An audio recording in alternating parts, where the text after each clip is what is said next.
Hey guys, this is Mike with Open It and Play. We're going to do an unboxing of Mr. Sinister.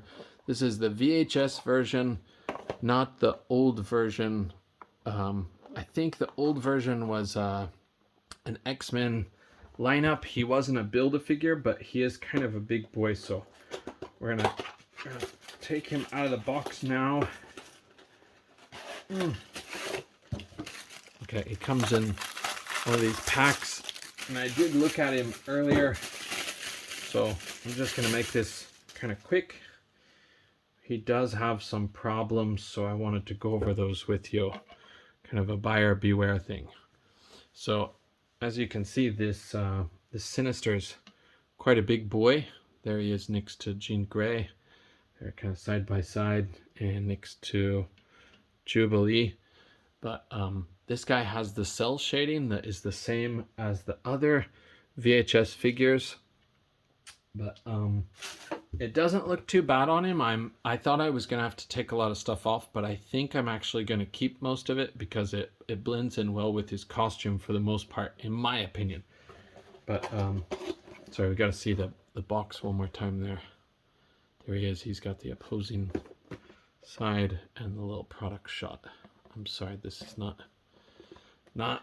very good in the dark, but anyway, we'll show him compared to a big boy like Drax the Destroyer that I showed on the last video. So he's not near as big as someone like Drax, but he is very big compared to an average sized guy. This is the old Bucky Cap body, I believe. So he's a big guy. But one of the problems with this figure that I saw immediately, mine had no alternate parts, and I think he doesn't come with any alternate hands or effects. On the front of the box they show him with this kind of little DNA like hologram effect. That would have been great to include him with, or at least give him a couple of other hands, but this is what you've got to work with. And the main problem is, if you see this, when I try to articulate him, I move this up and I just instantly ripped the plastic for this part. It's not a very big deal to me. Mr. Sinister is not very important to me. He's more like an X-Men villain, but I don't have a deep emotional connection to him. But I know that the other version of this figure looked better and had a better paint details. I think it was a little bit clunkier, but I think it was also a lot more detailed. So I would recommend going with the older version if you can get it. But yeah, these figures do leave a little bit to be desired as far as the posability or flexibility because of the hindrances of this part. But and speaking of posability, maybe I'll try to go through his just real quick.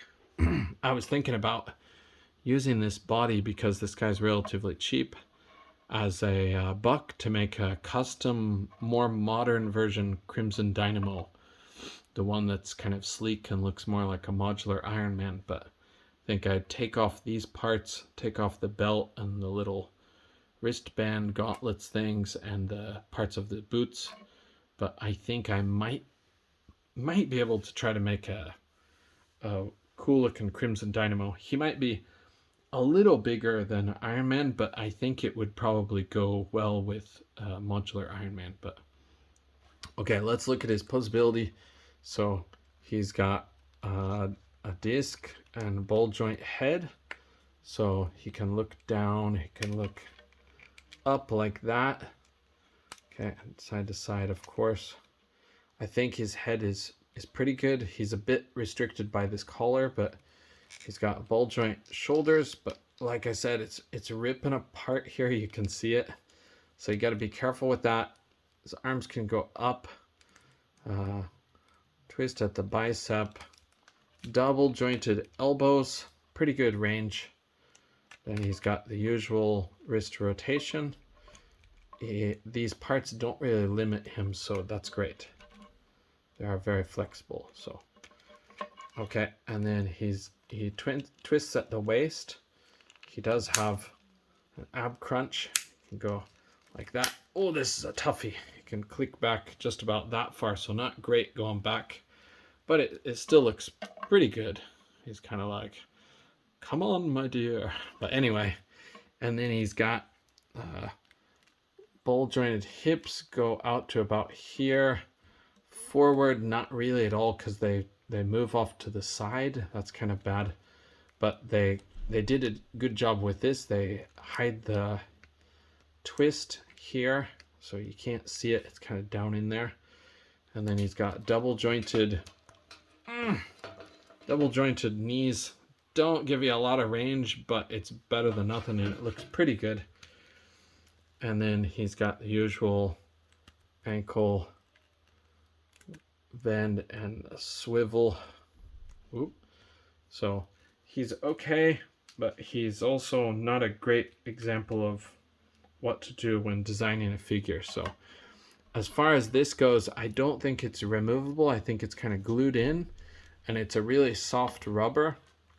So you might want to watch that. I think the old one has better paint details, but this one works for me because I'm not a big Mr. Sinister guy. So I think I like him more the more I know about him, but right now I just kind of have a very